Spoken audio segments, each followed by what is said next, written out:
Hello, ito ang ngayon ang ating mga shell na bumubukaka. Ang laki ng mga laman ng ating shell. Anong tawag na shell na ito?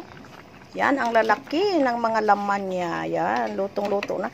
Ginisa ko sa luya, sibuyas at saka sa bawang. At saka sinabawan ng konti. Yan, ito na, paluto na ang ating shell na shell. Children. Anong anak ng shell daw? Sabi ng anak ko. Children. O, diba? Yan ang sagot naman niya. Children. Yan. Ito ang ang laki Nako. Ang laki ng laman niya. Ito ito. Ganito kalaki ang laman ng shell na ito. Anong tawag sa inyo nito ng shell na ito? Dito sa amin, yun data ang tinatawag na tuway. Iwan ko kung anong tawag sa iba nito. Tikman natin ang kanyang sabaw. Ang sarap, manamis-namis.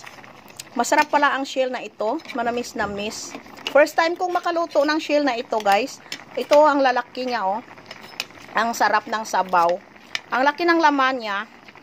Ito, Yan, masarap ito, maraming calcium ito, masustansya. Yan ang kalaman niya, ang lalaki ng mga laman niya. Kaya ito ang binili ng asawa ko sa araw na ito. Ito ang shell for today, ang aming ulamin for today. Thank you for watching, guys. Yan na, bye-bye.